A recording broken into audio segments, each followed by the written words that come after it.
So there's never a shortage of lefties basically try to correlate libertarianism with that of the left. If you live in the United States, you already know who likes to talk about freedom and liberty the most. In the national contest over who gets to represent what values, the Republican Party, and conservatives in general, have monopolized the idea that their politics are the politics of freedom. Like I've mentioned before, and the reason why this is erroneous is because the Republican Party is basically overrun by that of neoconservatives. Leave it to the left to kill our liberty in its fight for equality. We on the right, we stand for our hard-earned freedom. Do you want to tell me something? How the hell can you advocate for freedom, but at the same time advocate for so-called equality? Your agenda over equality requires control. Control is the antithesis of liberty. We'll look at its history as a political concept and how what constitutes freedom and who gets to claim it as their own. Well, that's the thing. How can you say that, given the fact we've seen from the Paris Commune or anarchist Catalonia, where it immediately formed into a reign of terror? They started terrorising private company owners, etc. That's the opposite meaning of liberty. And even then, the Ukraine Free Territory was like a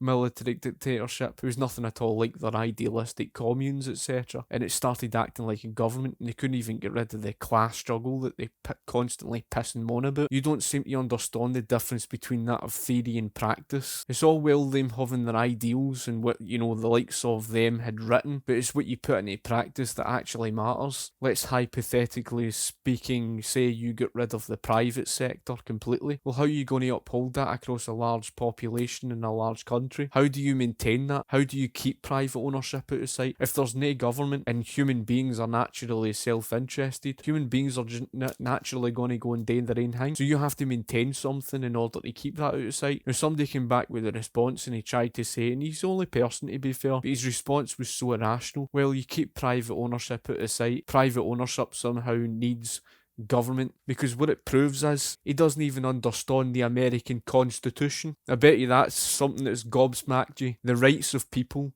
do not derive from government. The difference between individualism and collectivism, in brief, is basically that rights under individualism are not granted by the state. The very fact that this boy seems to think that rights under individualism, and it just proves that he doesn't even understand where his rights came from. They're so poorly educated, and that's to blame on the state education system. You probably already intuitively understand that this dichotomy between freedom and equality is just wrong. Conservatives have always been the party of lock her up, private prisons, increasing the police budget, and the death penalty. Like I say, certain ones can use all the rhetoric and speak all the rhetoric, but their actions speak louder than words, if you understand what I'm trying to say. Anybody who supports that of liberty, in other words, supports that of the free market, doesn't support this of a strong police state, etc. It really depends on who you're speaking about, and that's the thing, he tries to conflate it as if it's all one. They're the party of who isn't allowed to get married, what women aren't allowed to do with their own bodies, who isn't allowed to vote. Right, that's the difference between libertarians and conservatives. Conservatives, in my eyes, when it comes to their social policies, I don't agree with it, and mostly I don't believe that the government should ever get involved in all of that sort of stuff, especially when it comes to, gay couples getting married or whatever. For all their virtue signaling, freedom doesn't seem to guide their politics all that much. If you're speaking about true conservatives, they do support liberty in terms of the economy, freeing up the economy for economic freedom, individual responsibility, etc. That is something that you socialists just strongly oppose. The use of the terms left and right to designate political families originates with the French Revolution. Back in the late 18th century, France revolted against its monarchy, and when it came time to decide what role the king would play in French society, those who supported the old regime sat on the right side of the National Assembly, and those who supported the revolution and the new republic sat on the left. Conservatives on the right, progressives on the left. Well, that's the thing, the whole left and right spectrum in that time period in France was very different to that of elsewhere. Typically what defined that of the political left defended that of capitalism, etc. Whereas the exact opposite way around, that the United States of America, their left and right was different. It was the opposite way around. And this is the point, because the left and right spectrum has been so heavily manipulated that it means so many different things to so many different people. So this is the very reason why you force the issue onto that whole thing today with the individualism and collectivism, because they have clear meaning. You couldn't turn around and say, well, feudalism and fascism and Nazism, colonialism, imperialism, socialism are all individualist, because they're no. To be free was to not be a slave. This original definition formed the basis of some of the first formalized political debates for which we have existing records. In other words, freedom transformed from an abstract concept to a political one. And at the core of this transformation were debates animated by two questions: who gets to be free, and what does that mean? Well, that's the thing, you're talking about ancient Greece, etc., and back in that time period, collectivism dominated the earth. Freedom means that you have natural individual rights and you're naturally free. That is to say, if the state grants you your rights, the state can take that away from you at any given time. In other words, you're not truly free. How can you be truly free if you're having to get permission from another for your freedom? Because in those days, people were not politically free. You know, you say something wrong, you would get stoned to death and all sorts. For Aristotle, a founding figure in the long history of political theory, freedom has many parts. In democracies specifically, freedom is both 1. Ruling and being ruled in turn, and 2. The ability to live as one wishes without interference from others. Well, there lies the problem with the contradiction, with that of rulership, etc. That's got nothing at all to do with liberty. Democracy, where one part of the population gets to collectively, keyword, force its will collectively on another part of the population. So in other words, individual liberty and rights is out of the question. So for example, gun ownership, they might collectively vote against it, and the individual didn't even have a say in the matter. Individualism means that individual rights and liberty is protected. The American forefathers understood the problem with that of the democracy. You're basically taking away the individual's rights and liberty. These map quite cleanly to the way we still conceptualize freedom today, in negative and positive terms. Negative freedom usually takes the form of freedom from, as in freedom from obstacles or freedom from coercion. Positive freedoms are freedoms that can be formulated in freedom to statements, like freedom to act upon my free will. This distinction is relatively muddy. Well, it's a bit like this argument with the negative and positive rights. With negative rights, individuals have the freedom to agree to disagree with one another, and an exchange would only take place if both agree upon that exchange. Whereas with positive rights, it was based on that of infringing upon individuals' rights, and the group is placed above the individual. It means that the individual cannot disagree. Certain rights of a specific so-called group is somehow greater than the rights of the individual to disagree. Aristotle chose to formulate these freedoms in a political context by making negative freedom, freedom from coercion, tangible with his notion of equal and alternating rule. Going back to the negative rights, for example, you have the equal right to agree to disagree with one another. What is not equality and what he's advocating for is collectivism, is positive rights. If someone says, I have a right to a job, that basically means that this person is saying that their so-called rights is greater than the individual to disagree. That means that the employer cannot disagree. You like to claim that you're in favour of equality, but you oppose the freedom for people to agree to disagree with one another. He substantiates these relatively fungible concepts with a concrete example of freedom: leisure. One of the great tests of liberty is to be free to engage in leisurely activities, activities that bring pleasure, happiness, and are distinct from work, to have the freedom to do things for their own sake. Aristotle separates this freedom from democratic freedom so he can justify his preferred form of government, aristocracy. But this split ultimately doesn't matter. Leisure has just become enshrined as one of the measures of liberty. Socialists would like to have you believe that you would have your leisurely freedom, but the reality is you'd be queuing for endless hours just for the scraps of food because of food shortages, etc. And the state would control every aspect of your life in the real world of socialism. Americans had to wait until the abolition of slavery and the Cold War. At the end of the Civil War, democratic disinterest reached its peak among the American elite. Faced with a newly liberated population of Black Americans, the idea that freedom belonged to the masses was heavily resisted with a slew of anti-democratic policies intended to curtail the freedom of the formerly enslaved to self-government and self-sufficiency. Well, the slavery had existed for many centuries, but this is unbelievable because again, the United States of America is not a democracy. How can you oppose the individual's rights and liberty. Basically force the collective upon another part of the collective. How can you pretend that that stands for freedom if you're taking away the individual's rights and liberty? The individual is forced to abide by what the collective decides. If one part of the population vote on something, you have to live with that. Whereas the constitutional republic protected the individual from the tyranny of the majority. In its place, economic self-interest became cloaked in the value of freedom. To be free was to be successful, to mind your own business, not to achieve political equality or break down structural impediments to your freedom with the power of the collective. That was no longer an acceptable definition of freedom. Although prominent American political figures like Eugene Debs and FDR, alongside massive social labor movements, resisted this definition of individualized freedom and market domination, the final nail in the coffin came with the Cold War. The Cold War pitted the supposedly free against the unfree world. And once that battle had been won by the neoliberal West, its vision of freedom came to dominate political language. Again, how on earth can you claim to stand for freedom by opposing individualism so that you've no got any individual rights or liberty at all? You have to take away private ownership of property. How the hell can you claim to stand for freedom in the face of that? Every individual should have the freedom to run their own private business or no. And it's not just private businesses. Private property can be that of private land, or of course owning your own house. To take away the individual's rights and liberty to own and own private property, you need to uphold that through dictatorship. How else are you going to achieve that over 6 to 8 million people? Freedom became impossible to disentangle from capitalism. While it's conceptually tempting to see this as the victory of one form of freedom over another, that is not the case. Capitalism and freedom have a purely adversarial relationship.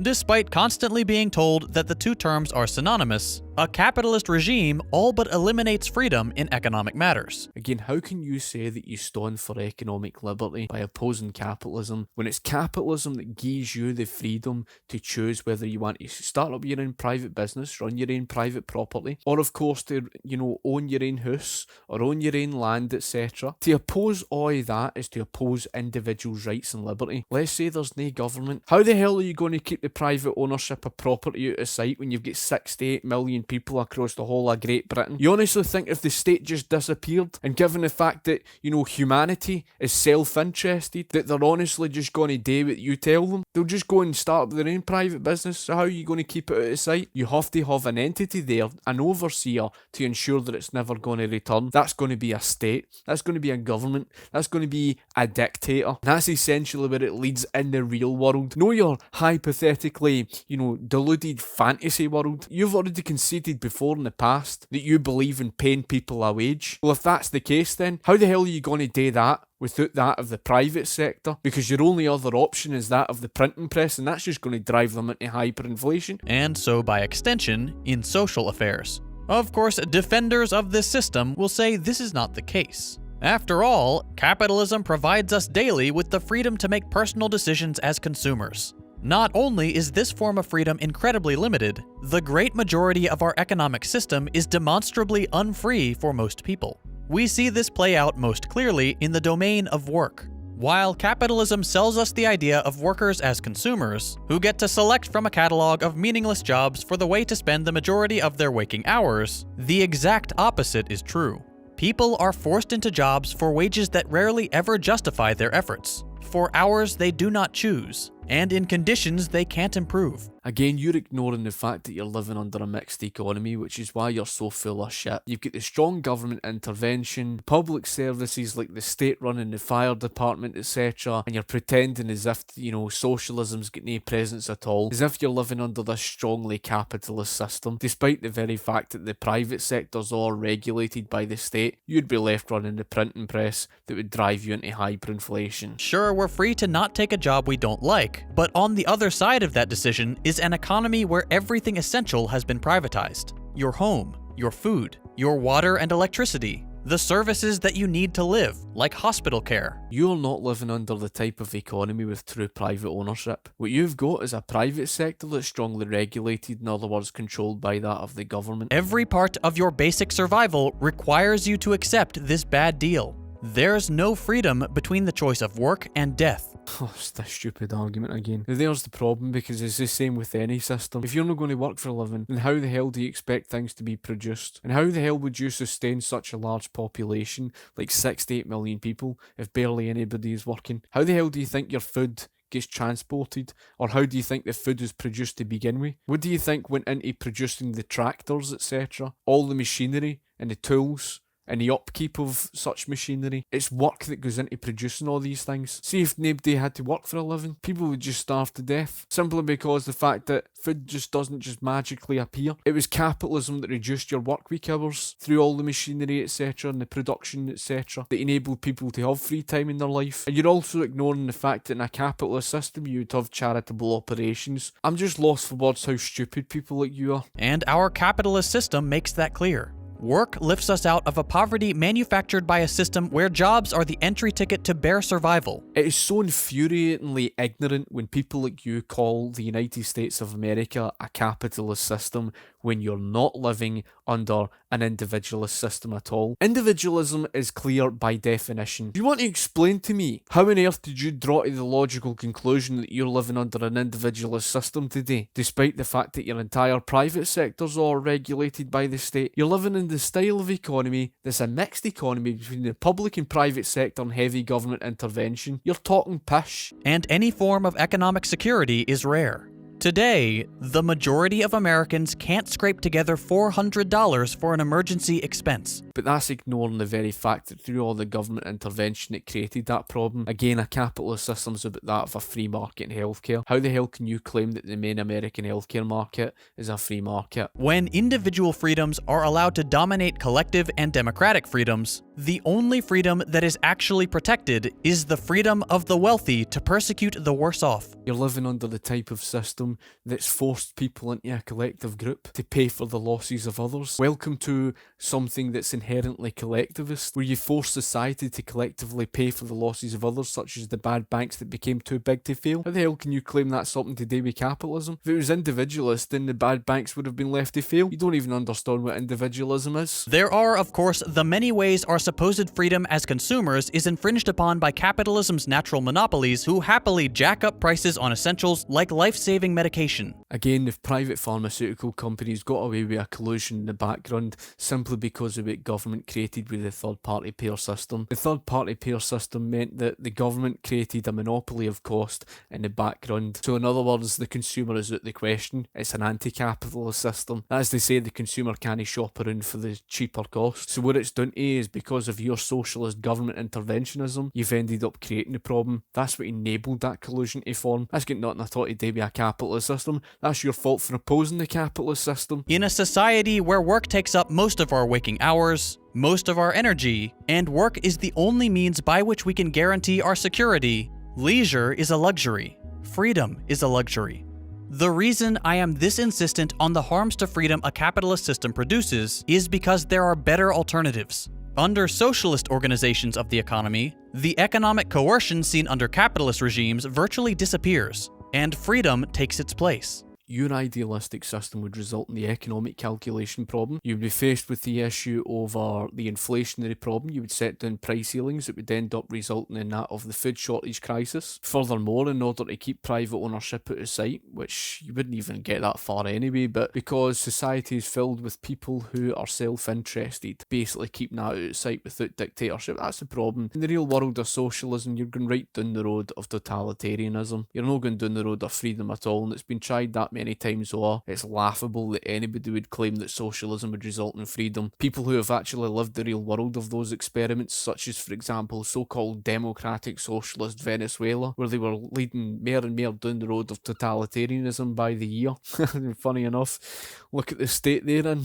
This is a product of the more complete understanding of freedom on the left. The leftist conception of freedom hinges on two things. First, The ability one has to make decisions free from coercion, which critically includes constraints like acute precarity, lack of resources, and economic coercion, unlike the limited conception of coercion as only coming from governments and individuals. You would not have the freedom to choose, because the collective has the say over the individual. The individual's out of the question. The second thing you touched upon there with the scarcity of resources, etc., because in the face of the economic calculation problem, the resource misallocation, with a scarcity of such a resource, you would end up overusing it. Such conflict would arise, because you'd have to fight over things. That's essentially what would happen under socialism. Second, as the history of the left-wing struggle for liberty demonstrates, freedom is also a product of democratic self-governance. Since a socialist economy is based on prioritizing the provision of food, water, shelter, and medicine for all, that's like saying everybody likes the same food. So how are you going to work out how much to produce of each and every single type of food? You had the cheek and audacity to even mention about that of,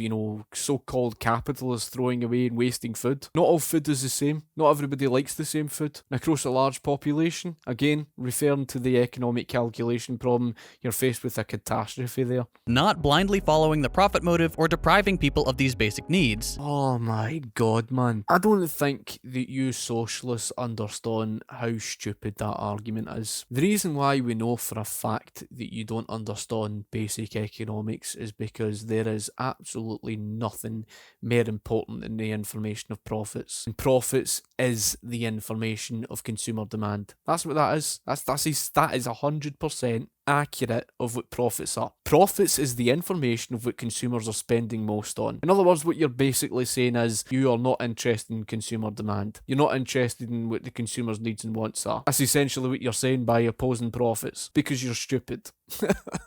Because you've never studied basic economics. No wonder you think that getting rid of the private sector is a viable option. Eliminating the great majority of resource constraints and granting workers democratic control over the economy, it actually delivers on the promise of freedom. Without poverty and an undemocratic economy standing in your way, you are free to live out your life as you see fit.